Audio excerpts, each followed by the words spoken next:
Of course, I'm going to be talking about lunc today and the hurdles that I see and have been seeing that have been holding it back.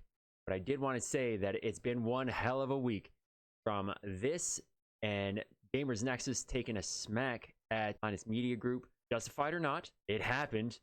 And to all these red little bubbles going on over the week. Things are starting to come around, but it's been pretty bad. Let's get into it. Get it on! What is up, everybody? It's I, SG80, come to you from Glorious Shadville. Thank you so much for joining me today in this video. I'm looking to cover what hurdles I see in front of lunc and its progression forward. And what I've seen, it's been an ongoing thing. So I'm looking to cover that as I go through this video today. And I want to hear from you and let me know what your thoughts are as far as what you think the hurdles have been or are currently holding us back. So we see over this last week, lunc down 17.3%. Not great, but not the worst overall. So that's something to hang your hat on, I guess, for the week. And on the day, it's up 3.3%. So that's great, as I mean, there are still some on the day that are dropping. Okay, cool. But on to the important stuff and on to the reason for this video, the hurdles. I've got to say that one of the big things is that the L2 team, for whatever reason, doesn't believe that governance is law when it comes to lunc. It's strange, and I'm sure that there are many others out there that believe the same thing, but I don't believe that that's what this chain was built around. If you look at Do Kwon's Luna at this point, they're passing proposals and abiding by those proposals and implementing them, and like the team is executing on them. I don't know how. It's essentially the parrot chain, I guess. Like,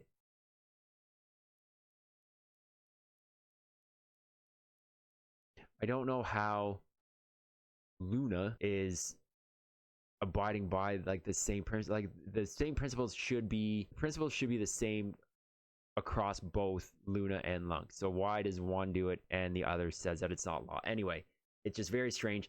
It's definitely an issue that needs to be rectified, and yet another reason why Hexagon should not be so heavily involved and intertwined with lunc, I guess, in my opinion. Again, yes, they run the infrastructure, blah blah blah. I get it, but we can also spend proposals to develop and build our own infrastructure and not have to pay them and be worried about what they're doing behind closed doors. This is such a sticky topic. You know, Hexagon good, Hexagon bad. Everybody has their opinions. I don't appreciate how they handled things over the last year with funding and what they were doing with Neblio. So that's just my opinion. You can have yours. You're justified. It's justified to have your own opinion, and you're allowed. That's fine. So we're going to move on to the next hurdle, decentralization. Having heard and watched a podcast with HTC and Strathcole, it sounds like the top four, it's only the top four validators that need to vote to make any proposal pass. That is ridiculous. When one of the validators has 17% voting power, that's way too much. That needs to change quickly, and or some of these validators just need to start voting. More of them need to start voting. So it's wild that that we are so centralized in voting, and with these teams that are developing, the L1 team and Hexagon Terra Rebels, just doing kind of whatever they want. It's very, very centralized. So we need to kind of revert out of that and get into a more decentralized, governance run blockchain and move forward from there. Hurdle number 3, vision and a roadmap. I know that I've said it in multiple videos before. We need a lead of some sort, whether it's through governance or something that needs to be followed, and a roadmap. Have a set plan, a set goals that you need to hit, and milestones that you need to hit in order to go forward. If you don't know what your next step is, what's there to build to? Why are you putting any effort into anything? What is the next goal? What is the next step to actually progress? It just seems like we've been stagnant for far too long, and I would like to see that change. I'd like to see there be something in place that everybody on the outside, that, whoa, look at what they're looking to achieve outside of the repeg. What is there? What is there? So it would be nice to have a vision, some sort of driving force and factor behind that vision and roadmap. I'm not saying any of this is going to be easy. Like I said, HCC and Strathcole had that podcast, and I never actually paid attention or listened to Strathcole before. But after the podcast, he just sounds like a common sense individual, which is what we need. We don't need the bickering and all that stuff. So they ended up putting this out just as a discussion piece with kind of a vision, a united vision. United vision. Everybody kind of either, giving their suggestions on how to change this or agreeing with it. You know what I mean? Like it's a jumping off point. This isn't set in stone. This is not what they're saying, well, we must do this, blah, blah. To me, this sounds like a jumping off point to get everybody on the same page. And then, of course, at the end of this, we see some naysayers in Gavick from the L1 team. Nope, he thinks everything's hunky-dory. Of course he does, because he's getting paid and doesn't have to follow anything constructive, essentially. They can do whatever they want. With this vision, they'd be held to task, and they'd actually have to perform in order to get paid. Now, he's just like, well, in my opinion, he's just saying, why would I actually have to do anything? I will get paid in the next spend proposal. Why do I need to actually have things to reach for and to strive for before getting paid, when I will just get paid regardless? So that's kind of the way I look into his breakdown here.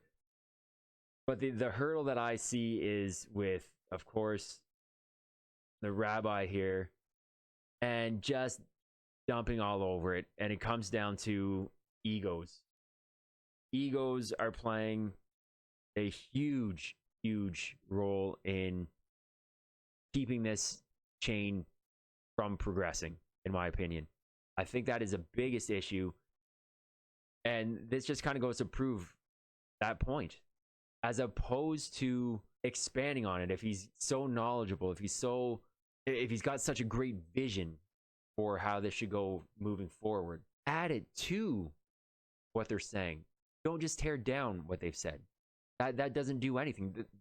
If you are looking to build a house from the ground up, you start with a foundation. You don't pour the foundation, which is the vision, and then just come down here and just say, no, let's jackhammer this all out. Nope, everything sucks. This is terrible foundation.